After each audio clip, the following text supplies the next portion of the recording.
Yo, Shabar from the video. This is my full week of training. When I train 5 times a week. And during that training week, I train each muscle twice a week. So on Mondays and Thursdays, I train my legs and arms. So in my new workout plan, I start off with Bulgarian split squats. Bulgarian split squats are a lot harder than if you did a regular split squat. This is the first exercise in my workout for that day because I want to be as strong as possible so that I can actually push myself. And when I get more into the workout, I don't get more fatigued. And then after Bulgarian split squats, I go right into some single arm preacher curls. I used to do alternating bicep curls while I was standing because this exercise is a lot more stable than doing standing alternating curls, because when you're doing a standing curl or any other standing movement, you're going to likely cheat the weight up, and having that stability will prevent you from doing that, and in turn that will prevent the chance of being injured. We're going to go to dumbbell front squats. This will help you have a heavy load in front of your body while squatting, because most of the people who squat only do back squats. And in each workout session I do 6 exercises in total, so that means I do 3 exercises for each muscle group. And this is not including my core. And I also don't train my core twice a week. So after the dumbbell front squats, I do a lean in lateral raise, which is a lot better than just doing standing lateral raises. In a lean in lateral raise, you're going to be able to get a stretch when you're at the bottom portion, and you'll still have tension on the muscle during the stretch part. Really, you'll literally be leaning like this and then have the dumbbell in your hand, go down, and then you don't want to just stop here, you want to keep going. The reason for this is because the stretch part of an exercise leads to the most amount of muscle growth. So basically, the eccentric or the downward part of your lift is the most important for muscle growth, not the contracting phase. So after the lean in raises, I go to dumbbell RDLs. So for the dumbbell RDL, I would use a heavy weight. I'm going to hopefully have some 50-pound dumbbells instead of these 30 pounds so I can actually get stronger glutes and hamstrings. I end my workout with a bench supported tricep extension. And the reason I do the single arm preacher curl is the same reason I do the bench supported tricep extension, because you'll have more stability and you won't be cheating on the way up. Then on Tuesdays and Fridays, I train my chest and back. And if you've noticed, the 2 muscle groups that are paired together are antagonist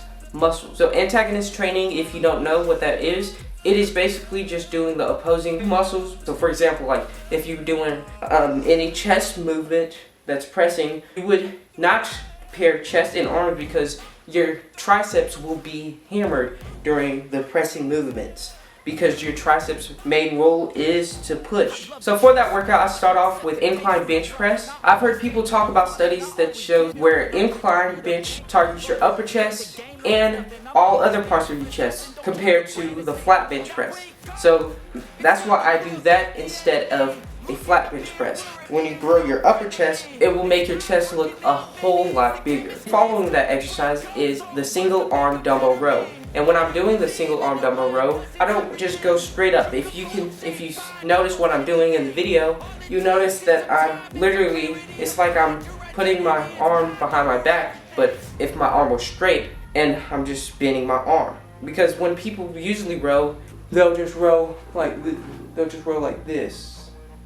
You want to do this. You can see a whole difference in how I'm doing it. Now, depending on if you want to target your all of your lats all the way down here, you probably want to do your rows like this. So after that, I go to a stretch mediated hypertrophy exercise for the chest fly. I have a slow eccentric like I do with most of my other exercises, and then I just explode back up. You could just stay at the eccentric part of the lift and go halfway up and do partials for the entire movement, but I just like doing it full range of motion so that my body is used to the full range of motion. And then right after the dumbbell chest flies, I go into dumbbell pullovers. Now I don't literally go right to the next exercise. So for example, if I was doing the first set of incline bench press and I was done with that, dumbbell press, and I was done with that, and I would go to the next exercise. I don't do that. I used to do that, but I just do all my 3 sets for that exercise at first. And I do rest between those sets so I can actually be able to push myself harder. Speaking of rest, how long should you rest? Depending on your goals, mainly if you're trying to gain strength and muscle, you want to rest as long as possible. 3 to 5 minutes is the recommended range, but depending on how your body feels and recovers, just rest until you feel ready. You don't need to set a timer or anything like that. But if your main goal is to increase your endurance, you're going to only have to rest for about 30 to 60 seconds. 60 seconds maximum. And then the last 2 exercises is the controlled push-ups. I just say it controlled because especially if they're doing push-ups against somebody, they'll go super fast to get as many reps as they can.